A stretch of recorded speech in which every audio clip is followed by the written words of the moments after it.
Alors bonjour à tous et bienvenue dans cette nouvelle vidéo. Donc aujourd'hui nous allons parler d'expériences mystiques. Et oui, c'est particulier comme sujet et je vous avoue que ça fait un nombre incalculable de fois que je recommence cette vidéo.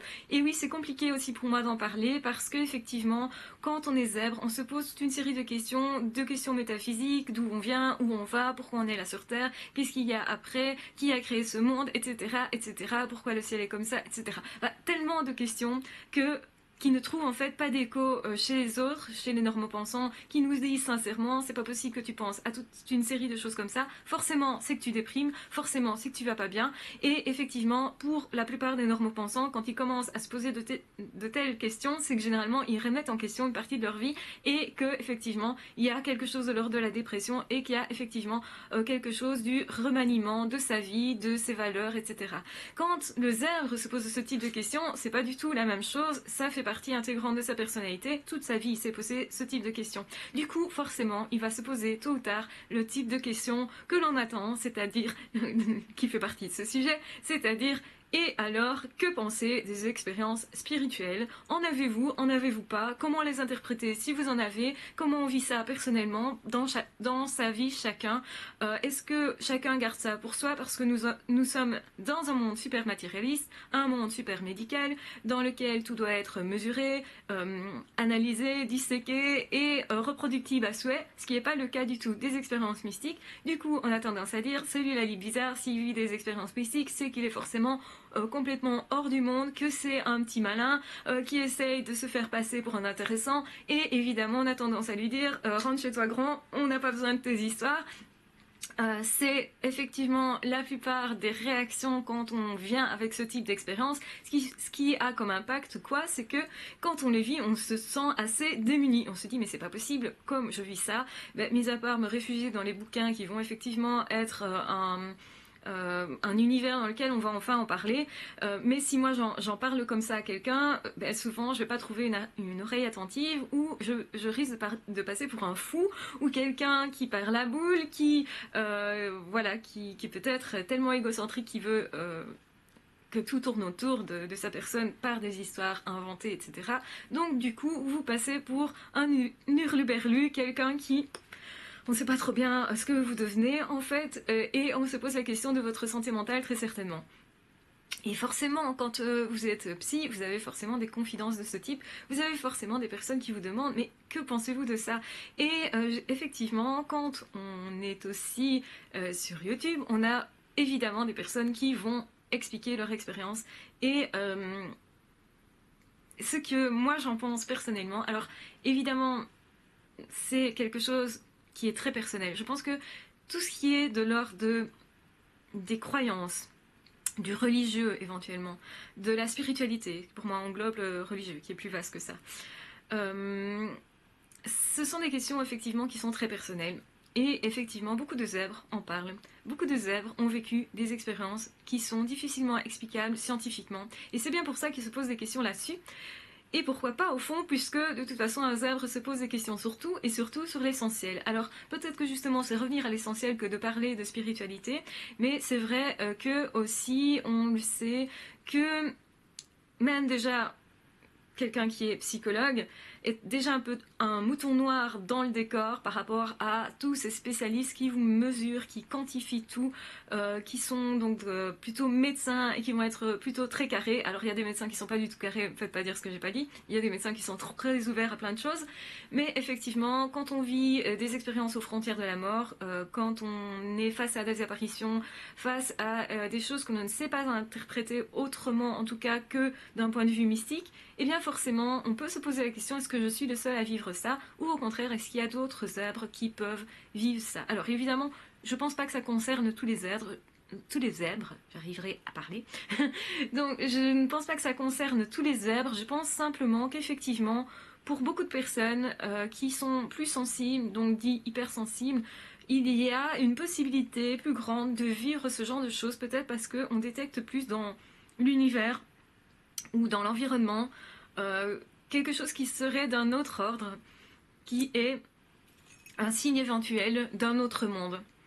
Alors je pense pas que ça soit pathologique de vivre ce type d'expérience et je pense surtout que le danger est là d'interpréter ça comme quelque chose d'extrêmement pathologique. Évidemment, si on se perd soi-même, là ça devient pathologique. Je dis pas que l'expérience en tant que telle n'est pas une réelle expérience, mais peut-être que la façon de le vivre est différente. Si vous prenez la schizophrénie qui est particulièrement en rapport avec ce type d'expérience où la personne entend des voix, voit des choses qu'elle ne sait pas expliquer, le problème étant que ça déstructure la personnalité, que souvent ça ne paraît pas cohérent à l'extérieur. Alors évidemment, il faut faire la part des choses entre ce qui est pathologique et ce qui ne l'est pas, et c'est pas toujours évident justement. Alors à partir du moment où une personne vous dit je crois que j'ai vu quelque chose dans un miroir, j'ai vu par exemple un ami décédé, cette personne m'a révélé des choses que je ne connaissais pas et après vérification, effectivement, tel ou tel objet que cette personne voulait me donner était bel et bien à cet endroit-là. Voilà, là on peut se poser d'autres types de questions parce que évidemment, même si la personne, pour elle, il y a des preuves, pour nous qui écoutons, qui entendons ça, il n'y a pas nécessairement de preuves. Et je pense qu'on ne peut réellement avoir de preuves qu'en le vivant intimement nous. Et c'est là que se complique la chose, c'est que évidemment c'est pas une expérience qui est reproductible à souhait, donc on ne peut pas l'étudier scientifiquement dans un laboratoire. Donc est-ce que pour autant ça n'a pas du tout de crédibilité? Ça c'est la grande question qui reste posée. Moi j'ai ma propre réponse par rapport à ça. Vous vous en doutez très certainement que si je parle de ça, c'est que pour moi effectivement il y a bien un autre monde et qu'effectivement certaines personnes ont, on va dire, l'aptitude, la capacité en tout cas, de le percevoir. Est-ce que les sens seront plus aiguisés pour permettre cette perception? Moi je pense que oui.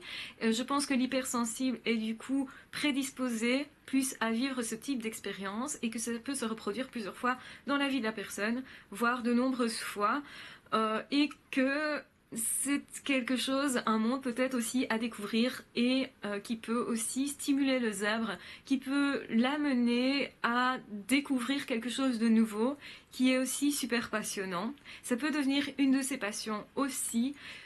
Tout ça est évidemment à prendre avec des pincettes parce que vous aurez beaucoup de personnes qui vont raconter tout et n'importe quoi pour paraître intéressant. Ça existe aussi. Les charlatans existent aussi. Mais je pense qu'il y a aussi de vraies personnes qui sont authentiques et qui expliquent des choses authentiques, c'est-à-dire des choses qu'eux-mêmes ne savent pas nécessairement bien interpréter. D'ailleurs, ces personnes vont vous le dire, je ne veux pas convaincre qui que ce soit. Généralement ce sont des personnes qui restent humbles, qui vont vous dire ok, moi je pense qu'il s'est passé ça ou ça, mais je peux pas être sûre à 100%. Je peux pas en tout cas t'apporter la preuve de quoi que ce soit puisqu'il n'y a pas de preuve généralement matérielle. Mais effectivement je remarque que beaucoup de zèbres vivent ce type d'expérience, que généralement ce n'est pas du tout pathologique, c'est plutôt équilibrant même parfois. Parfois ça permet de dépasser certains deuils, de comprendre que l'on est finalement quand même reliés tous les uns aux autres, que cette impression, cette intuition d'être relié au final trouve un écho aussi là-dedans, parfois trouve des preuves, donc des preuves qui sont personnelles, je le redis, mais c'est important, chacun vit ça à sa façon et ne rentre pas nécessairement dans une religion. C'est pas nécessairement des personnes qui étaient super croyants qui vont vivre ça. Et des personnes très croyantes d'ailleurs peuvent dire que leur foi a changé, leur manière de croire a complètement évolué parce que ces personnes disent voir des esprits, entendre des personnes, avoir des révélations et des choses comme ça. Alors bien entendu, je ne suis pas là pour juger qui que ce soit, ni d'ailleurs quoi que ce soit. Moi je pense qu'effectivement nous sommes en contact avec beaucoup de choses, que l'environnement est beaucoup plus vaste que ce que notre connaissance est actuellement. Effectivement nous sommes dans un monde qui est hyper matérialiste, hyper centré sur l'argent, hyper centré sur la médecine aussi, qui a un certain prestige. Et du coup quand même moi, en tant que psy, ça peut paraître suspect de s'intéresser à certains phénomènes. Et pourtant, avant tout ça, je m'y suis intéressée, je vous l'avoue, adolescente. Donc, je vois pas pourquoi, d'office, quand quelqu'un explique qu'il a eu des expériences de cet ordre-là, ça devrait être tout à fait condamné. Je pense qu'au contraire, il faut regarder, prendre du recul, analyser un petit peu les choses et se dire ok, si plusieurs personnes expliquent qu'ils ont vécu ça dans le même type de situation, vous avez par exemple les NDE, où là c'est assez flagrant, où vous avez des personnes comme ça qui sont cliniquement mortes, hein, donc on peut le constater physiquement. Ah, enfin une preuve physique, alors du coup, on a peut-être plus davantage entre guillemets d'être crédible à partir du moment où on a une preuve physique. Alors moi je mets ça entre guillemets parce que ça me paraît un peu ridicule, mais beaucoup de personnes vont expliquer exactement la même chose, c'est-à-dire qu'ils se sont vus du dessus, ils ont vu leur corps, ils ont entendu ce que se disaient les médecins, ils ont vu certaines pratiques chirurgicales ou enfin opératoires en tout cas, qu'ils ne connaissaient pas et qu'ils ont pu ensuite décrire, avec parfois la plus grande surprise des médecins d'ailleurs. Certains parfois voient ce qui se passe dans d'autres pièces à côté, dans d'autres bâtiments, et peuvent expliquer ce que ces personnes se sont racontées à ce moment-là, alors que la personne n'était pas là physiquement, donc ça aussi ça peut poser question. Et puis alors surtout les personnes expliquent toujours qu'elles sont dans un tunnel, qu'elles voient une lumière au fond, qu'il y a une certaine vitesse dans la progression de ce tunnel, que souvent il y a une personne qui est venue les chercher, qui l'accompagne, ça peut être un proche, comme ça peut être en tout cas identifié comme un être lumineux, surnaturel, parfois identifié comme un ange, parfois, enfin voilà, quelqu'un en tout cas d'une grande bonté, d'une grande gentillesse et qui a beaucoup d'amour. Donc ça c'est vraiment les points communs aux expériences sont quand même traverse en fait tout le monde. Quand je dis ça, ça peut être raconté par des enfants, comme par des vieillards, comme des personnes qui sont aux frontières de la mort parce qu'ils vont bientôt décéder, qui expliquent que quelqu'un vient les chercher, que cette personne est lumineuse. Donc il y a quand même une ligne directrice qui fait que toutes ces expériences, il y a énormément de points communs, que quelqu'un qui va inventer ne va pas nécessairement inventer ces points communs-là, ne va pas être dans le vrai à ce niveau-là, et vous allez en fait trouver des similitudes dans pas mal d'expériences.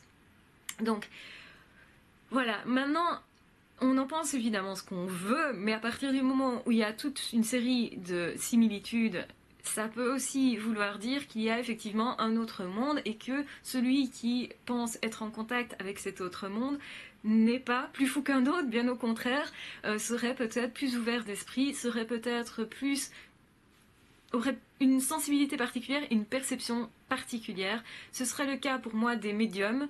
Alors, ce que je dis n'engage que moi, et je suppose que ça va être énormément critiqué, mais c'est pas grave. Parce qu'au fond, si je ne prenais pas de risque, je ne serais certainement pas ici sur YouTube. Et je pense qu'il faut comprendre que si vous vivez, parce que c'est le message de cette vidéo, si vous vivez ce type d'expérience, de choses, de trucs inqualifiables, non scientifiques, spirituels et tout à fait déroutants, au fond, parce que c'est vraiment déroutant. Généralement, il y a un avant et après l'expérience, une façon de vivre complètement différente, une façon de voir la vie différemment. Donc les valeurs de vie ont changé, tout simplement. Les croyances ont changé aussi, et pour changer profondément un être, il faut quelque chose de vraiment détonnant. Et à ce moment-là, effectivement, on peut se poser la question, est-ce que ça existe vraiment? Est-ce que je suis fou si je vis ce genre d'expérience? Eh bien, pour moi, la réponse est non. Vous n'êtes pas fou du tout. Si vous entendez des voix, on a tendance à dire, hein, quelqu'un qui voit un psy, c'est forcément quelqu'un qui est fou, qui voit des voix. Donc déjà, on voit pas un psy quand on est fou, on voit un psy parce que éventuellement on va pas bien, ou qu'on a besoin de conseils, ou qu'on a besoin simplement d'aide. Donc avoir besoin d'aide, ce n'est pas être fou. Voir un psy, ce n'est pas du tout être fou. Donc là, il y a déjà un amalgame qui est fait et qui a à virer illico presto, parce que voilà, on voit pas un psy parce qu'il y a un gros problème. On peut voir un psy une fois ou deux fois seulement, ça ne pose pas de problème. C'est peut-être juste pour se rassurer, juste pour savoir sur quel chemin on va, et peut-être qu'on a besoin de ça à ce moment-là. Et il n'y a pas de honte aucune à recevoir de l'aide.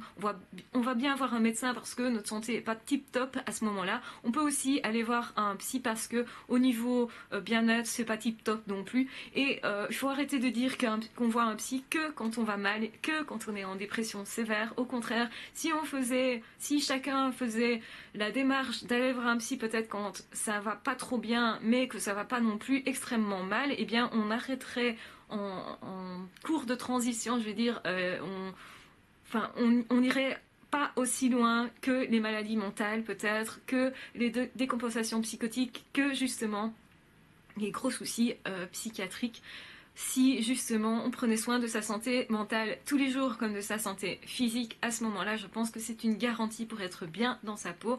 Et se poser la question, est-ce que je suis folle ou pas parce que je vis ce type d'expérience, est une question légitime. Et je pense qu'effectivement, nous avons peu d'endroits dans lesquels on peut réellement en parler, si ce n'est dans les religions, si ce n'est voilà, dans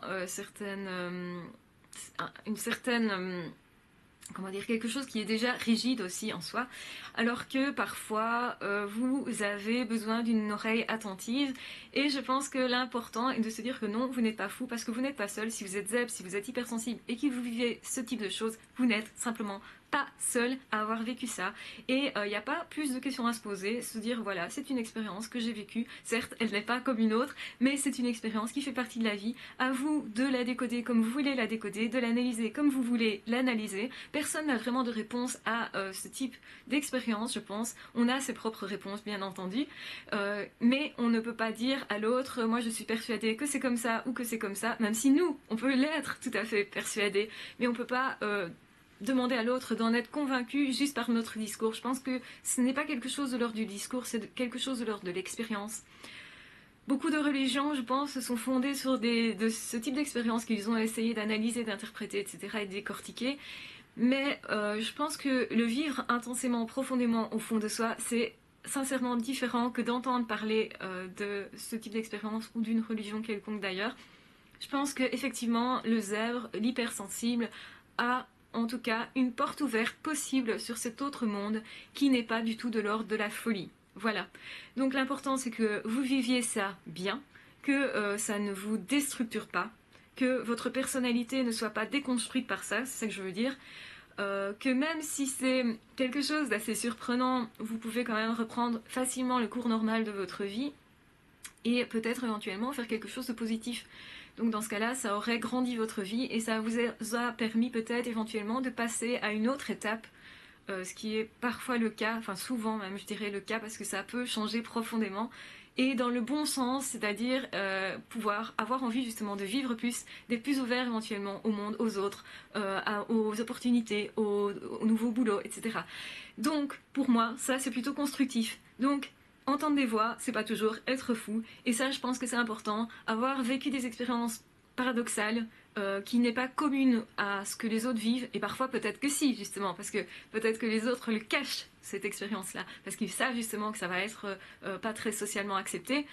Donc du coup, ne soyez pas apeurés si c'est votre cas. Ne soyez pas apeurés par rapport à ça.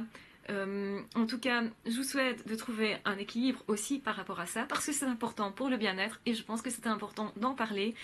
Mais je savais pas trop bien comment aborder ce sujet, qui est un sujet complexe, et je suppose qu'on en reparlera. De toute façon, n'hésitez pas à me poser des questions. Moi, je me suis intéressée à ça plutôt dans l'adolescence, surtout après la mort de ma meilleure amie, si vous connaissez mon histoire. Donc à ce moment-là, forcément, je me suis posé encore plus de questions et du coup, je me suis intéressée beaucoup à ce type de phénomène. Donc pour moi, ce n'est pas anormal, c'est justement anormal à partir du moment où on développe un trouble d'ordre psychiatrique. Donc dans ce cas-là, il n'y a pas juste des expériences, il y a autre chose derrière, il y a une déstructure, il y a une perte de repères et ça peut effectivement faire perdre des repères, je pense. Mais maintenant, à partir de là, peut-être il faut voir comment vous le vivez, parce que ça, c'est assez personnel, et comment vous allez interpréter ça, parce que ça aussi, je pense que c'est très très personnel. Et parfois, je pense qu'on est assez prudent que pour se dire que mais au fond, on sait pas trop comment l'interpréter et qu'il y a peut-être pas plus à se poser comme question parce qu'on n'en sait pas plus, tout simplement. Voilà. Je vous embrasse très fort, je vous aime très fort. Prenez bien soin de vous. N'hésitez pas à m'envoyer des mails si vous avez envie d'expliquer des choses de cet ordre-là. Je suis tout oui, il n'y a pas de souci. Je vous embrasse très fort, je vous aime très fort. Prenez soin de vous et on se retrouve très vite dans d'autres vidéos. À ciao, bye bye.